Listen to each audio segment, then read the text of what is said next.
Bread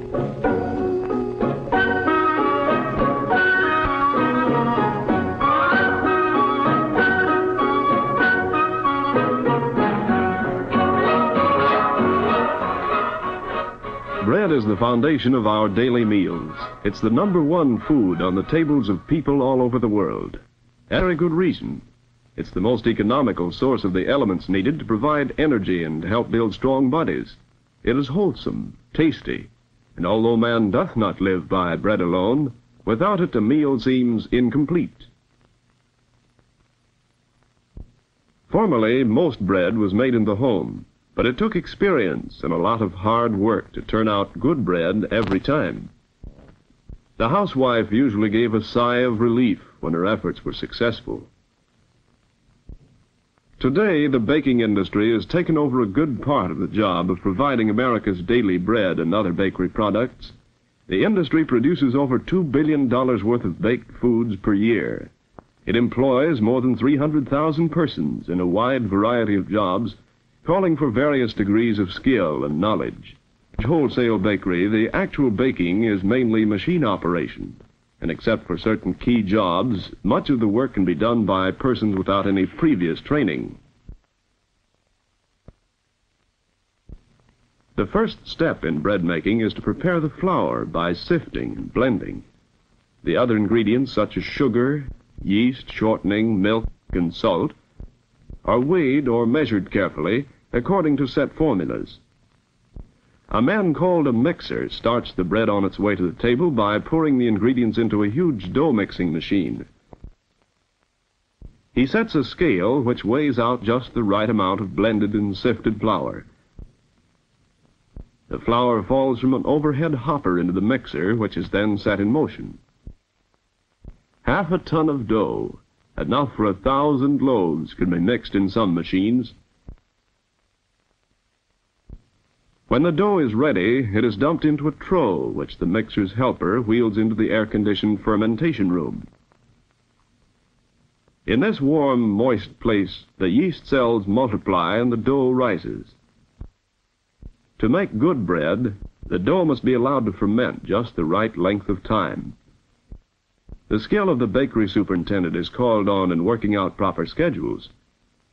Next, the dough goes to the divider, where it is separated into pieces the right size for individual loaves. The divider man checks the weight of the pieces and regulates his machine so that the output is uniform. The rounding machine rolls the dough into compact balls. These travel slowly for a time on an endless belt in an air-conditioned cabinet or overhead proofer. This gives the dough a chance to rise again. Then the pieces are fed into the molder, which flattens them and rolls each one up into the proper shape for the pans. The pieces are delivered to men known as panners, who place them in greased bake pans. The pan racker puts the pans on racks, which go into a proof box, where further rising, called proofing, takes place. Here, too, temperature, humidity, and time must be carefully controlled. Then the bread is ready for baking. The oven loader sets the pans on the moving steel belt or hearth, which carries the bread slowly through the oven, where it can be observed through windows. Finally, it is delivered, baked to a golden brown, and the oven dumper puts the loaves onto a belt leading to the cooling room. The oven man has a responsible job. He must regulate the temperature and humidity in various parts of the long oven to ensure bread that is baked to a turn. After cooling, the loaves go into a slicing and wrapping machine. Its razor-sharp blades slice about 40 loaves a minute. The machine does all the work, but the operator must watch it closely to see that everything goes smoothly. The wrapping end of the machine, too, is completely automatic. Wholesale bread is usually distributed by route salesmen delivering to stores and restaurants all over the city. But this mass distribution has not put the small retail bakery out of business by any means. In fact, most of America's 30,000 bakeries are small ones, serving their own neighborhoods. In addition to bread of all kinds, retail bakeries make a variety of foods, including cakes, donuts, rolls, pies, cookies, coffee cakes, and fancy pastries. Because of this wide variety of goods, to be a baker in a small shop, you have to have real skill and experience. Except for electrical mixing machines, flour sifters, and in some cases ovens, the average retail bakery is not mechanized, so handwork is the rule. 1 minute you may be getting a batch of cookies ready for the oven, and soon after be making pies or cakes. And no matter what you make, it must be really good if the bakery is to keep its customers. Not only good to the taste, but clean and wholesome.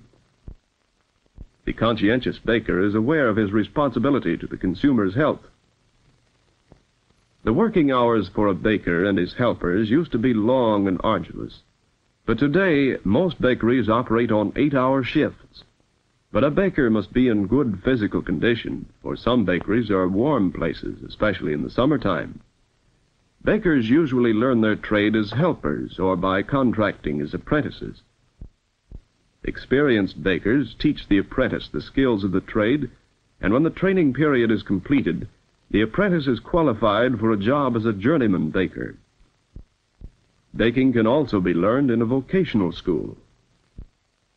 Nationally known schools of baking are located at the Dunwoody Institute, the Seibel Institute of Technology, and at the American Institute of Baking. Such schools offer ambitious workers a chance to qualify for better jobs in the industry. Their programs include instruction in the science and theory of baking, shop management, and related mathematics. These schools have completely equipped bakeries where the student learns all phases of wholesale and retail baking. Courses cover routine shop work on all bakery products and special study leading to a thorough understanding of the chemistry of baking. The subject of fermentation includes the study of yeast. This one-celled fungus, with its facility for rapid reproduction, plays a vital role in baking. When the course of training in a good vocational school is completed, the students are prepared to take advantage of the opportunities for employment as foremen or production managers in large bakeries. Such men must be highly skilled technicians. There are also positions as executives for men who know baking thoroughly and who also have sound business ability. Men with scientific training are employed in laboratories engaged in routine analytical work for large bakeries or in research work for the industry as a whole. In some bakeries, women are employed in light work such as putting frosting on rolls or cakes. But in retail business, women are in greatest demand as salespersons. Here, a pleasant manner and courtesy are necessary. For women with exceptional ability, there are jobs as store managers for neighborhood retail bakeries and for companies which operate chains of retail sales rooms in large cities. Owning your own bakery is an attractive goal to those who know baking and enjoy the work. But you must also know management and have enough business ability to handle the bookwork, which is a part of any commercial venture. But whether you operate a shop or work for someone else, you will find the baking industry an interesting field. It is one which contributes to mankind's well-being.